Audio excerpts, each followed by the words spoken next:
This chapter continues from the previous scene. Bonnie steps out of the NICU room, reverting to a childlike form and apologizes to Vegapunk. Vegapunk presents her with a 10th birthday gift from Kuma, a sun-shaped sapphire necklace. Bonnie is surprised to learn about Luffy being the son of an acquaintance of her father. Vegapunk suggests their simultaneous presence is probably fate's arrangement. Vegapunk apologizes to Bonnie for being a scientist following orders helplessly.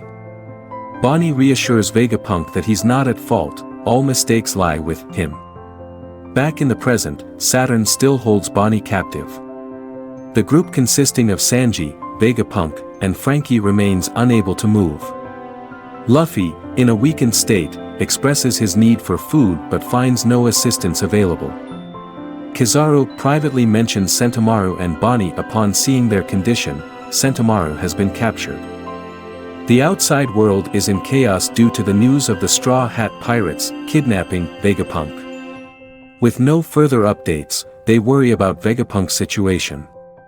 At the Revolutionary Army base, Dragon and Ivankov speculate on where Kuma might be. Ivankov suggests Mary Geos, but Kuma's choices differ.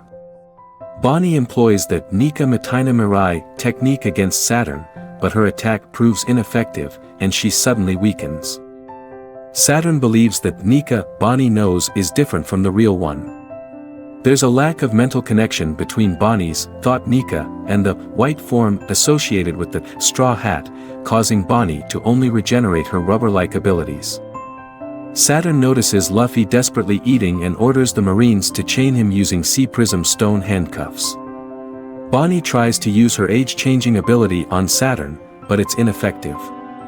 Saturn reveals that he passed the power of the Toshi Toshi no Mi to Bonnie. Saturn conducted experiments to bestow devil fruit powers through a liquid extract, without the need to eat real fruits. He previously experimented on Ginny, resulting in sapphire scales disease. Unexpectedly, this disease and devil fruit power transferred to Bonnie. According to Saturn, Bonnie's power allows her to transform into any imagined future. However, the more knowledge and information she possesses about reality, the more limited her chosen future becomes. Despite Bonnie's continuous search, her unsuccessful quest for Nika has weakened her belief in Nika's existence, causing her Nika form to weaken. Vegapunk becomes enraged upon learning that Saturn negotiated with Kuma for something initially created by him, a disease that led to Kuma losing his loved ones and ultimately sacrificing his own life to save Bonnie. Saturn indifferently suggests Vegapunk put himself in his shoes and then consider caring about the life of a mere insect.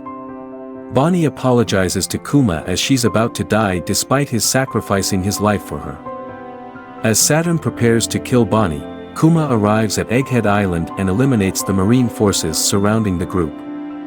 Kuma activates a laser and attacks the marines around Saturn. Saturn tosses Bonnie away and prepares to use his claws to kill her. In the final spread of the chapter, Kuma uses his hand to shield Bonnie and block Saturn's claws with his body. Subsequently, Kuma extracts Saturn's claws from his back, grasps them, and turns toward Saturn, preparing to punch him in a fit of rage. The chapter ends just before Kuma's punch connects with Saturn. Saturn's face shows signs of sweating and fear at this moment.